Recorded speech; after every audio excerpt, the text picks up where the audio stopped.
îro roja sêyemîn e ji şîniya guhatiya ragihandin di bajarên Rojavayê Kurdistanê de. Lê hîn karûbarê lêgerînê di nav ji bermayên teqîna Qamişlo berdewam in. Gotên naskirin bi mezintirîn teqînên got Rojava de rû dane ji destpêka krîza Sûriyê ve.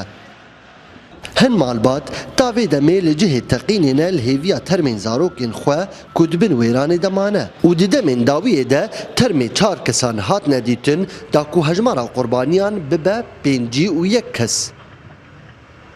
نه هجمارة داوية متكارن بيجن يعني ياكو إحصائية مبدئيا بيجن شلو حفت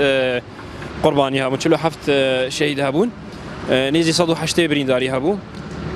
حتى أني وك أيروجين خبات بردوامة قالك إنسان وندانا ناسنا ما هناك نخيا يهند من قاضي من أن هنجي محابونا شخوا منجي دبينن يعني روشا كوبيل فيدري دمارا كوبي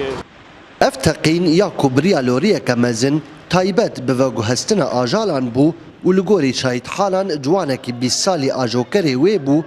دخواست ناوند هزین اسایشا تاغا روژاوا و دسته ارکی خوپاراستنی آرمانج بگره و ده انجام ده سی آواهین سیقات ین سیویلان بونه سر روی عرده جبیلی زیان مادی ین مزن گوگهشتن آواهین در دوره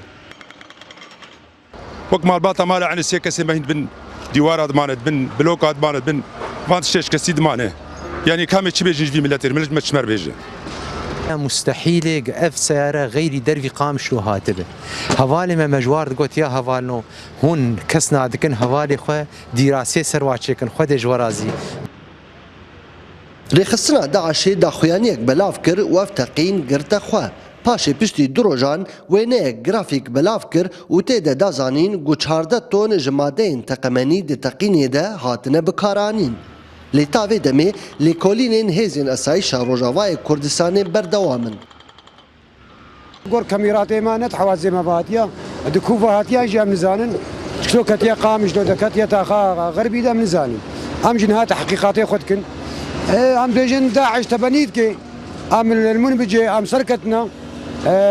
hemla şehîd Ebu Leyla em serketiye li Munbicê Daeş kestiye li wê dêr vê dêr bûyîrek çêkiriye.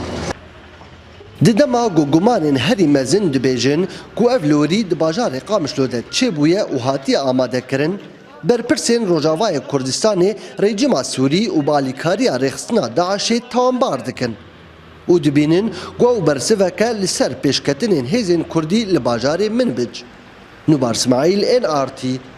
Qamişlo.